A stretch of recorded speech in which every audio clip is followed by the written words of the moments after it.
Note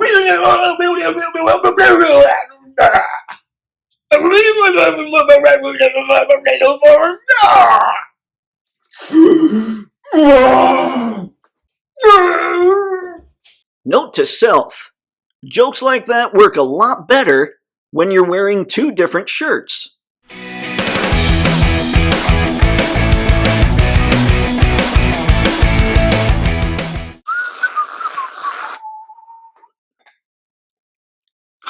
Well, hello there, ladies and gentlemen. I'm Photo Dave. This is Toypixx, a channel dedicated to helping you and helping me get a whole lot better at our action figure photography. And folks, for today's video, since I'm assuming several of you are probably here for the first time, I'm not going to be talking about any of that, which is shocking for me, because that's really what I love doing. Instead, I'm going to ride this whole price debate wave and see what kind of shameless views I can get. Go YouTube. But I'm not interested in being one of those channels that sits there and throws down and wants to have a war with other channels and all that. I just want to look at prices. I want to look at the price of materials. I want to look at how much people are getting paid. I want to look at corporate structure and possible trends and what's coming in the future. I just want to sit down. I want to look at some numbers. I want to show all of you some numbers and just see if we can come up to any conclusions for ourselves. Like I say, I'm not really going to do much editorializing in this video. It's going to be just kind of fact checks based on stuff I found online. Now, most of this stuff I found in one spot, so if you want to continue to do this research on your own, look up multiple spots. That's usually the right way to do it. I just didn't have a whole lot of time. So, I'm going to sit down, and I'm going to go through a bunch of graphics I found, and just talk in the microphone, which I guess makes sense, and have all of you just see the information I'm presenting so we can have a calm, rational discussion in the comments. No keyboard warriors here, kids. You'll be scolded. As much as a scolding on the internet actually matters. Okay, let's start here just right away with Chinese manufacturing.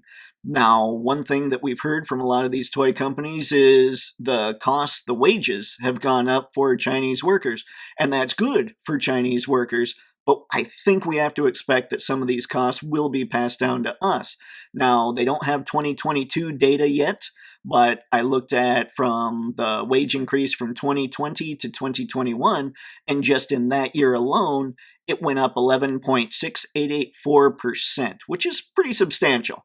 So, okay, I can see that. And again, I'm going to be talking mostly about Hasbro here, but I'm not here to defend them, but I'm also not here to vilify them. I'm actually trying to just look at cost breakdowns, look at percentage increase for a lot of the materials, manufacturing, all that good stuff. I just want to know. I want to be a little more informed so that I know when I'm watching YouTube videos, hey, this person doesn't know what they're talking about, or this person sounds like they did their research, or just do it for entertainment. I don't know. Hey, what can I say? The YouTube algorithm loves its hate. So, let's see.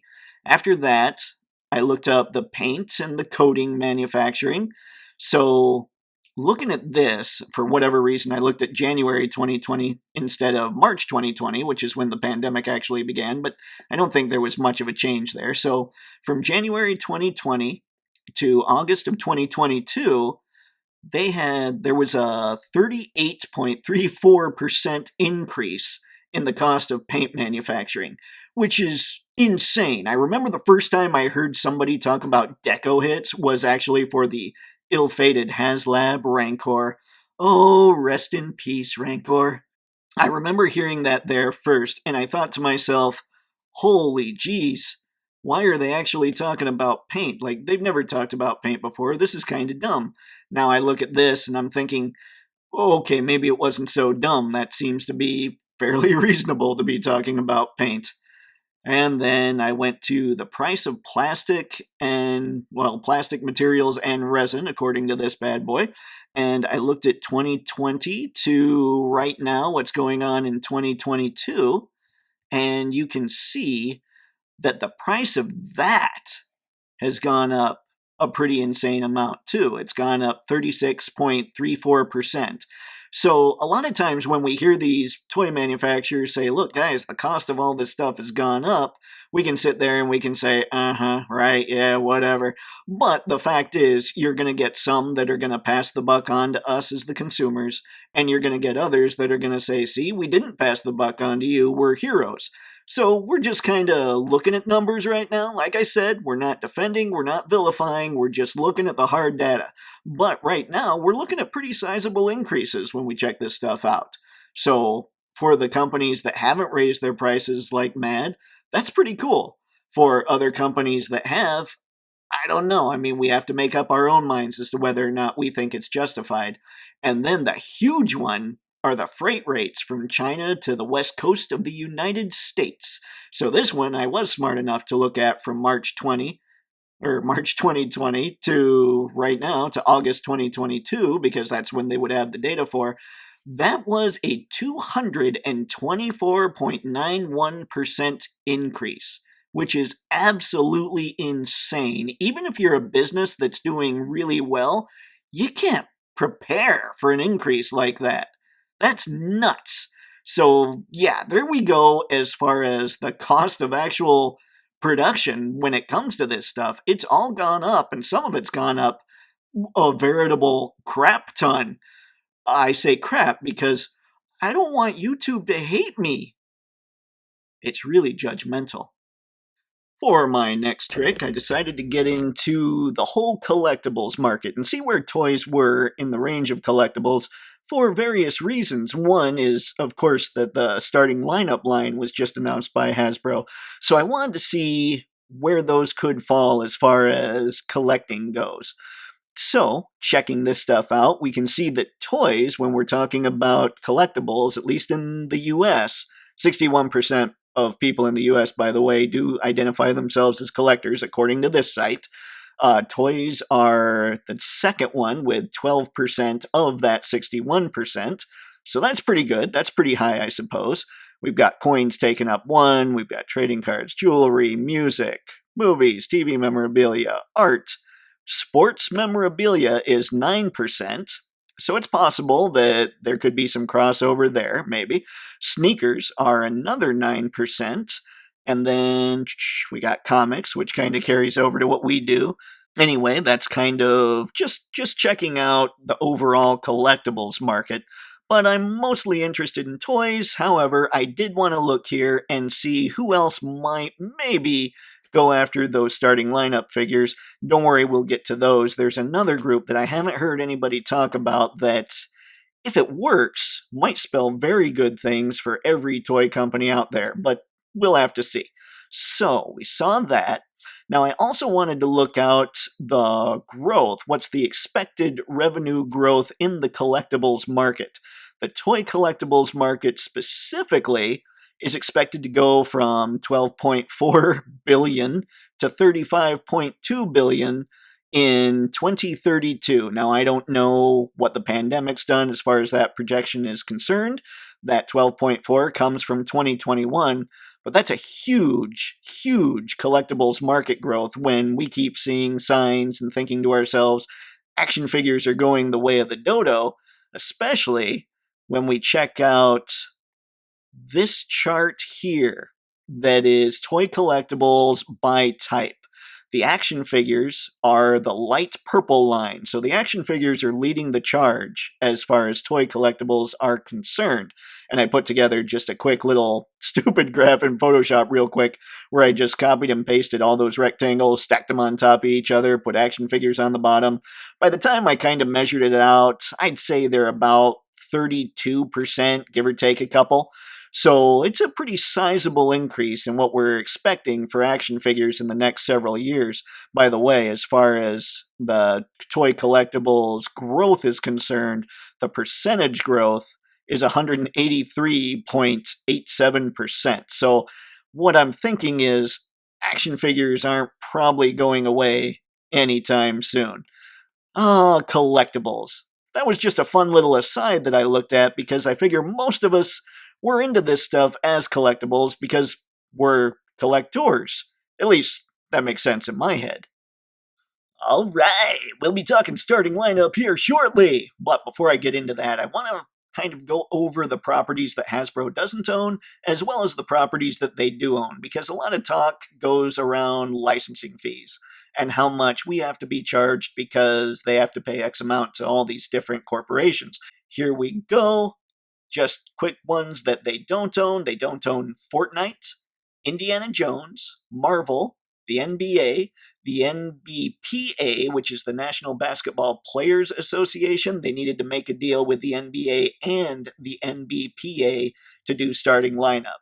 From what I can tell, and I'll get into this a little more later, from what I can tell, they're the only two entities that Hasbro made a deal with. So what I'm assuming is that the Nike swoosh and that the teams came with the NBA license. I could be wrong, but I couldn't find anything online where Hasbro made a deal with those. But like I said, we'll talk about those a little later when we get into starting lineup. And then there's Star Wars, there's Ghostbusters, and I wanted to show you this real quick. There's a company called Interbrand, or a website. They keep track of the top brands in the world, and as of 2021, the end of 2021, Disney was the number 10 brand in the world, and obviously Marvel and Star Wars and Indiana Jones go with that, and Nike was the number 11 brand in the world. And make no mistake, having powerful brands like that, you are going to spend more money to acquire those licenses. And I would have to think it's likely that you're going to have to pass some of that cost down to the consumers. But it was just a little aside. I thought it was kind of important to bring this up. So those are the ones that they don't own.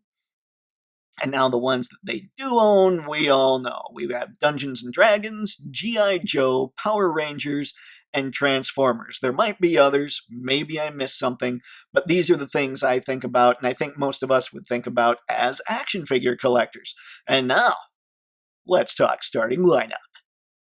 Oh boy, here we are at our first lightning rod for controversy. We have the starting lineup collection that has been kind of finally shown by Hasbro, although I'm a little irritated because we still haven't seen any actual figures. I think everything we've seen are renders, and frankly, I just think things look better when you have a physical copy in front of you, which is crazy because I'm actually a graphic designer. Anywho, before we go here, let's just look at this group shot here that they've got going. They look good. I mean, I'm not going to say that they don't look good. There's a lot of articulation going on there. I wish there was a little more in kind of the chest, like maybe a little ball joint in there, but that looks like fairly solid plastic. I didn't see any shots or any digital renders, I suppose, of figures where it looks like they really bend up around the chest area. It looks like all the bend comes from the waist. So that's a bit of a bummer, but what do you do? And maybe they just didn't pose them well. Maybe they didn't show the renders well because obviously, like I said, they're not figures. So maybe they couldn't pose and maybe that joint wasn't there and it's going to be there. I don't know anything. I'm basically making up a whole lot of stuff as I talk. Anywho, here's pretty pictures. And let's just look at a few of them. We have Trae Young. We have Steph Curry. We have Not Jordan. I mean, honestly, they all look pretty good. But let's get to kind of more of the business aspect here, which is the numbers game that I'm enjoying talking about a little bit. Now, I brought up the fact that it looks like the NBA license probably came with the Nike license and the team's likenesses, as in, it looks like maybe when Hasbro signed with the NBA, the other stuff just came along for the ride. And I only say that because I couldn't find anything where it says Hasbro is signed with these individual teams or with Nike. All I could find is they signed with the NBA and the NBPA. And so I figured, well, okay, it makes sense. Maybe the swoosh came with the deal. And if the Nike swoosh came with the deal anyway, why wouldn't Hasbro put it on the shoes? It's just a thought I had here because, frankly, like I said earlier, the Nike brand is going to be worth a lot of money. The NBA here paid over $1 billion to use it for 8 years on their uniforms. So chances are, as much as people will say toy companies are passing the buck on to us, I'm reasonably confident the NBA passed some of that Nike buck on to Hasbro, and Hasbro figured, well, if it's included with this anyway, we might as well use it on the shoes. Now again, I could be totally wrong. I just couldn't find anything that said that Hasbro officially signed a deal with Nike. Just the NBA, just the NBPA. So there's that. Interesting little just article type stuff. And now, one thing that I want to throw out there is we often talk about how when we were kids, 80s, 90s kids, things were hit at us from television, from comic books, from movies, from video games, like all kinds of everything. Every kind of entertainment was fired at us to get us interested in a lot of the product that we ended up growing up with as kids. And I wanted to kind of take a different angle. I know a lot of people are talking about the sneakerhead community as far as possibly being people that are going to pick this stuff up. I introduced a sports memorabilia crowd that might be interested. I don't know what kind of crossover there really is there, but a group that people haven't talked about that I think could be pretty powerful are the gamers. So I was just looking up kind of the best-selling games of all time, as this says, as far as the top 10 sports video games. That's right, I frankly just straight up read that headline to you guys. And I went through, and we can see the top 10 list here, where we see the NBA Live is going to be number 7 and NBA 2K is going to be number 4.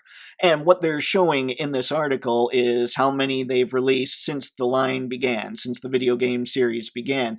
But I'll tell you, if Hasbro really wants to make some money, obviously they're going to want to go football and football. Football Americano and football. You know, soccer, kids, soccer. I'm really butchering accents. Anyway, we look at this, we see that those sold a lot. And now I broke it down. NBA Live, since it came out, has sold over 35 million copies. So gamers are going to be exposed to these people quite a bit. They might be pretty geeked about that. Let's see here. Although in the shadow of NBA 2K, NBA Live has racked up over 30 million sales. Let's see, it was an annual release between 94 and 2009, and then, let's see, didn't get released between 2009 and 2013, then it came back. So, 35 million copies of that game, pretty impressive. And I'm sure digital copies as well. I don't know, I'm not hip to what the kids are playing these days. I'm not much of a gamer, which is, like I've said in multiple videos, I'm a bad nerd. And then we looked over here, NBA 2K has sold 90 million video games. Let's see, that is, when did that start? I mean, it would make sense that it started in 2000. Whether you want an Ultimate Team style mode, blah, blah, blah.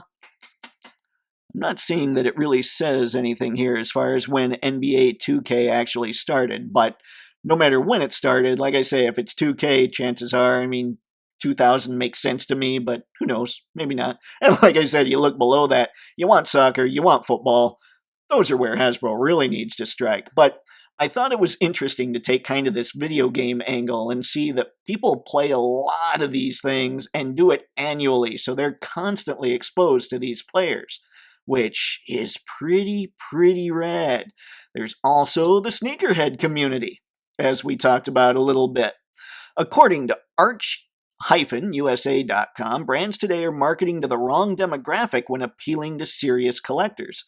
The bigger collectors aren't scraping their allowance together to buy the newest pair of Nike Air Jordans. Instead, they are middle-aged, well-established adults looking to add to their pristine collection.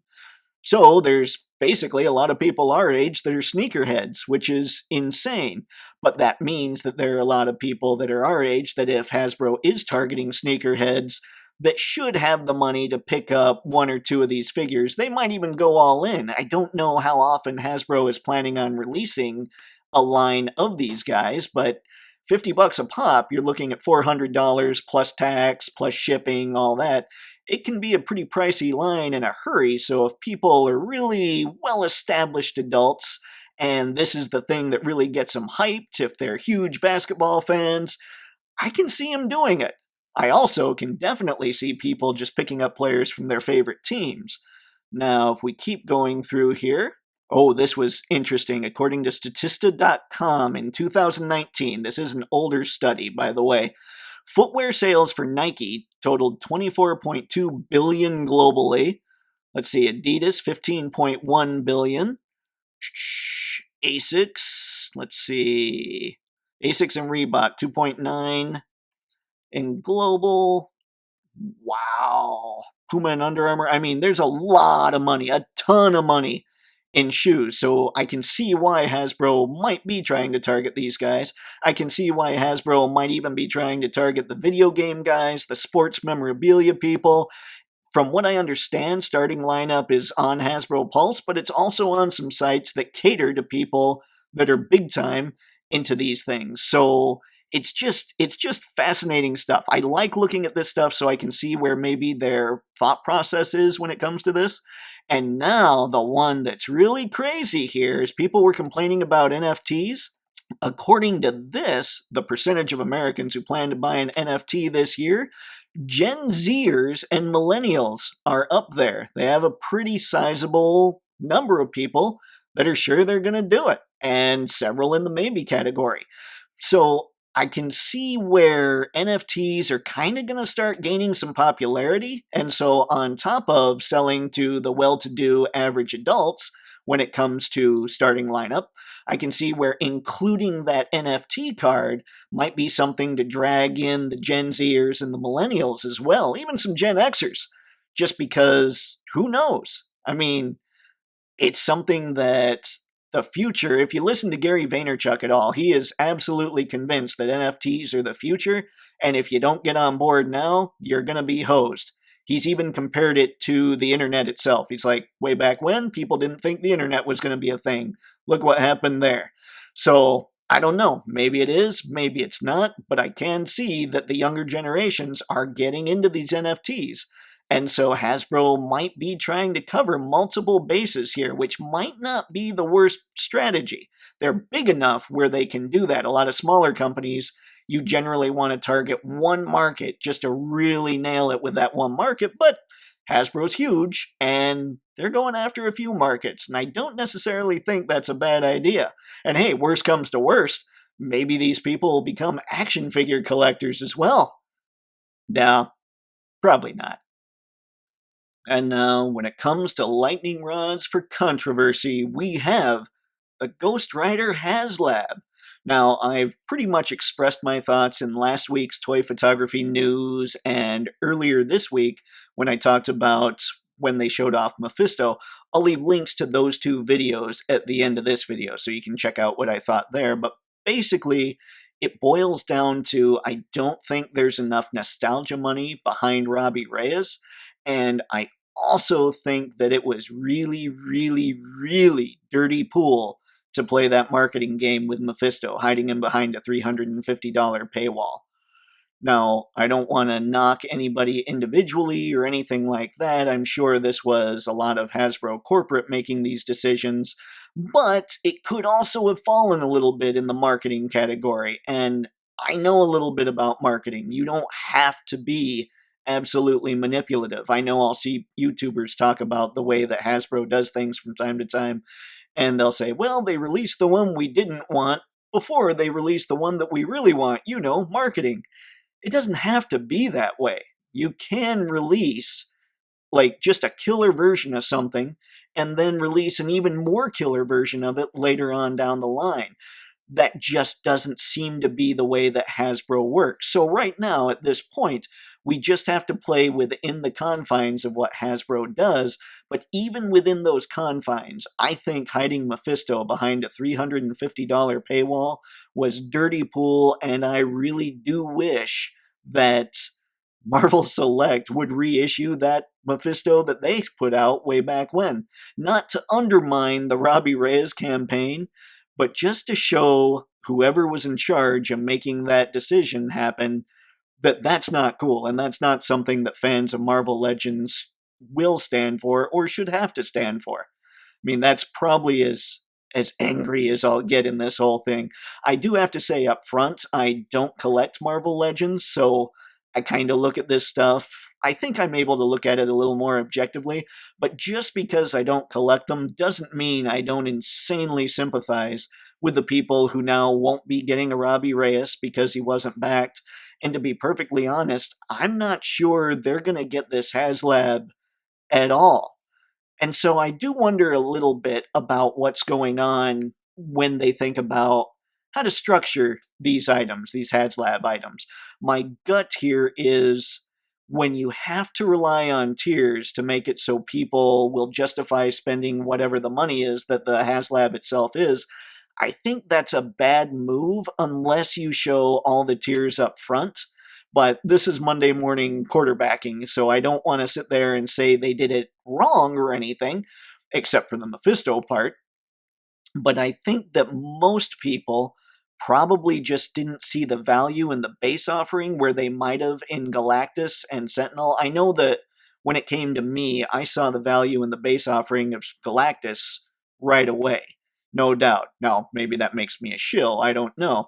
But I saw that and I thought, okay, that's really sweet. That's perfect. Anything added now is a bonus. When it felt like with this particular HasLab, things that were going to be added were actually going to be the main draw. Again, it's nothing against Robbie Reyes, nothing against the character. Now, granted, I don't know much about the character, but that's kind of the problem. There's just not the nostalgia money behind him. And this figure here, this HasLab, has caused so much division. And it's really sad. And one of the things that I can kind of sympathize with there too is people are starting to see that they're being priced out of Marvel Legends. And if they've been collecting since 2002, and suddenly the line itself is basically saying, you can't afford me anymore, I can see them being really upset, especially if they're just huge fans and they want it all, and they're going to find a way to voice that anger. And online is, I mean, frankly, I don't know anybody personally that gets into this stuff. Everybody I know about that gets into this stuff, I talk to online, leave comments, all that stuff, and I'm sure a lot of other people are the same way. So when it comes to this HasLab, I totally understand being angry. I totally understand being angry about the price increases when you're being priced out of a hobby. It would really annoy me as well, and I'd be upset. So I don't want to take anything away from those people at all. I have a feeling that while maybe they don't always express themselves in the most constructive way, it is coming from a place of passion, and they're just angry that they don't get to keep up with their Legends collections. So as far as the HasLab's concerned, I think that's pretty much all I've got here. So let's just skip on to the next part, shall we? And now, because I know that the Ghost Rider HasLab is a lightning rod for the controversy, let's keep three things in mind for the comments. 1. Price is objective. 2. Value is subjective. And 3. No one should be able to tell anyone else how they should spend their hobby money. If we keep those three things in mind, the comments could be a friendly place. Nirvana. And now we have an infographic here from Hasbro's second quarter earnings report. Pretty simple stuff, in theory, if I knew what I was looking at. So I'll try and kind of decipher this a little bit. But those of you who know a lot more about this part, I know more about the marketing aspect, not so much about the numbers aspect, but those of you who know a little more about the numbers aspect, go ahead and comment below if I'm wrong about any of this. Just let the world know, maybe be able to explain it better so everybody in the comment section can understand it. That would be highly helpful. So here we go. Looking at second quarter, we have revenue of $1.34 billion, up 1%. Now net earnings is up 10%. I like to look at things more so as the trending, as far as percent increase or percent decrease, rather than overall number, because I think that overall, most companies, they might have a target number, but I think percent increases and everything give them a better idea of what direction they're going, obviously.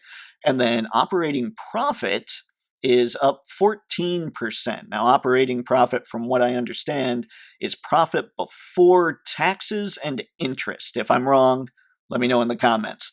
So pretty decent operating profit there. Being up 14% is a pretty big deal. So as much as people want to say this or say that about the price increases, well, the fact is, Hasbro's, things are moving up for them. Now, keep in mind also that action figures are not, I believe, and I could be wrong here too, I didn't think to look this up, but I think I heard somewhere that action figures are 1/16th. There's actually 16 different toy categories that Hasbro is in.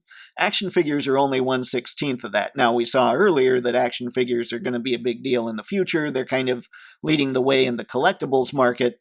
But when you're a huge player like Hasbro, great for collectibles, but they're still really trying to target kids, I would assume. So we've got this going on. That was up 14. EBITDA. I looked it up. Let's see. But I still didn't quite understand what I was reading.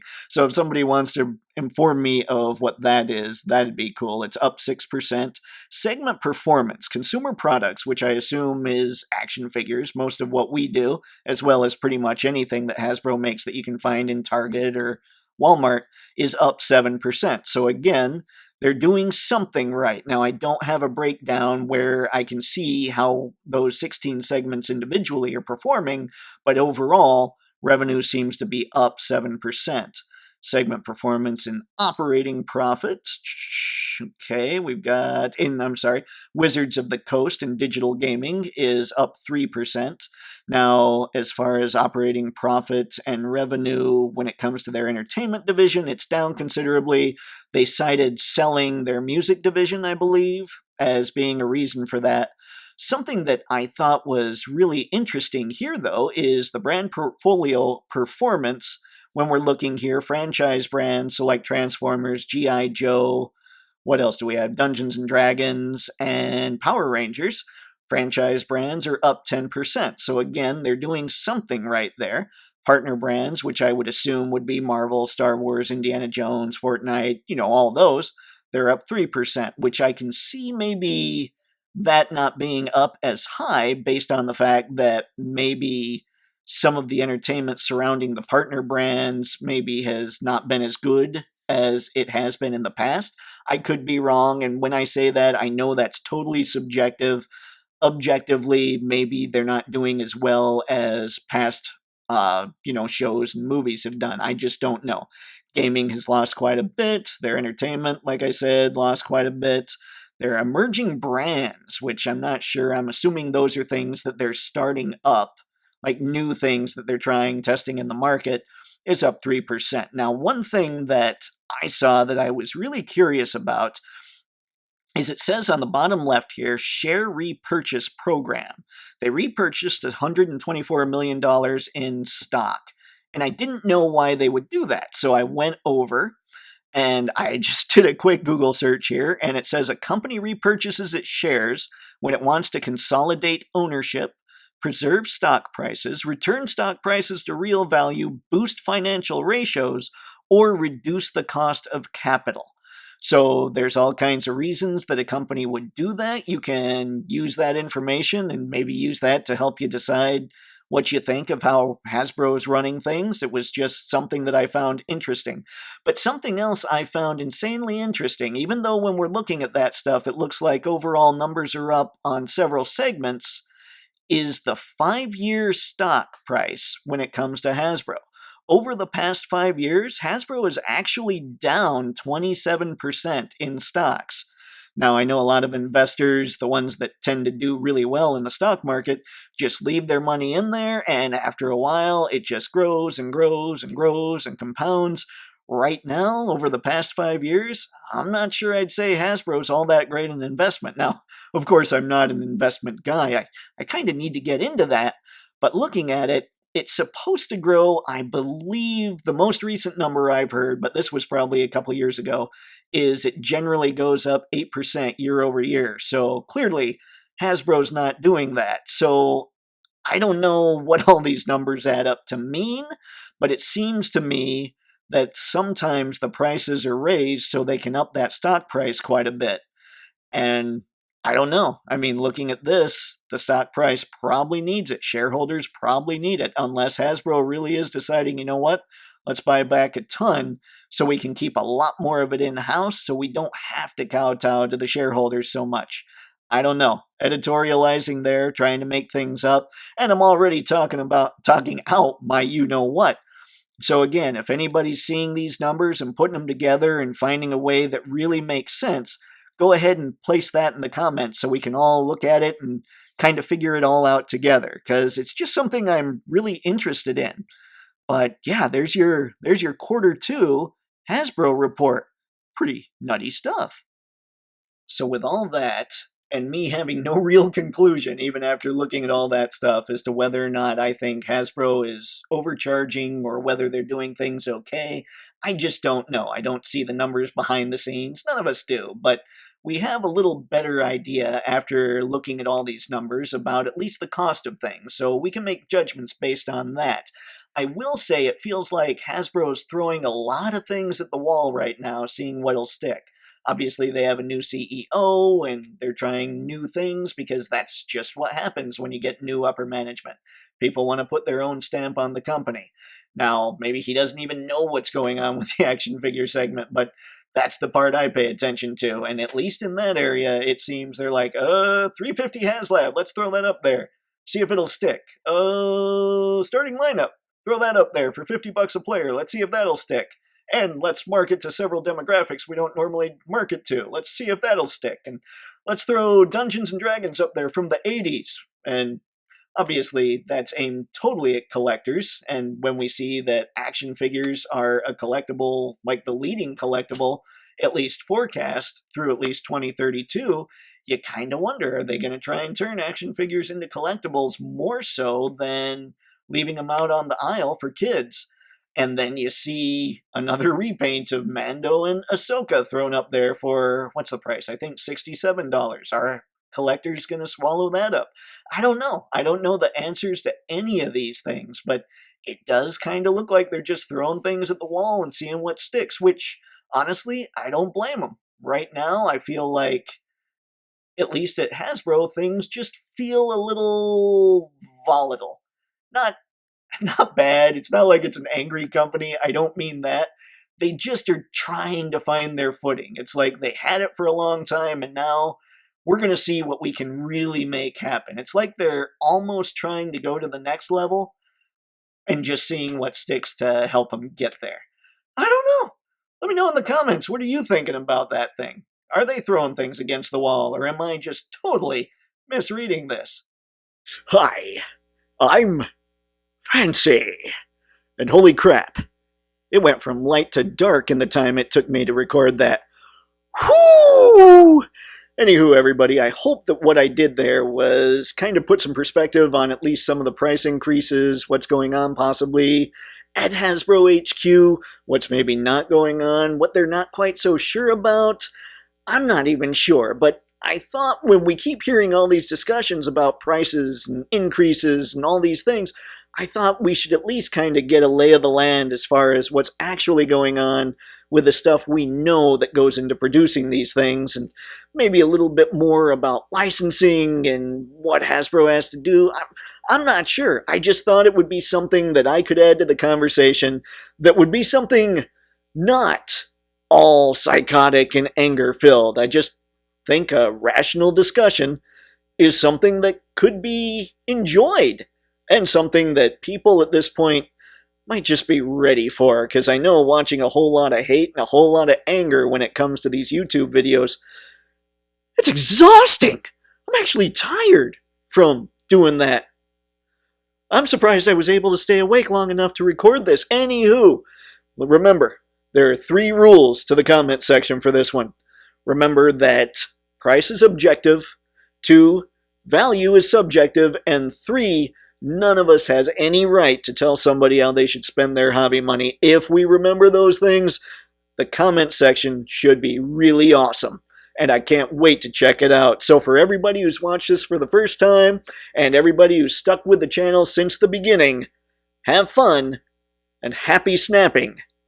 See you in the comments.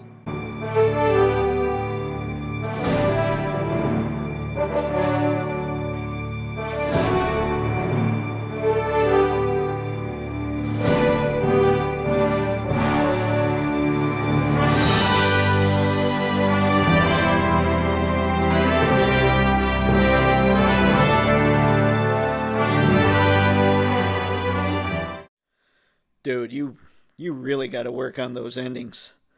Oi. Oi.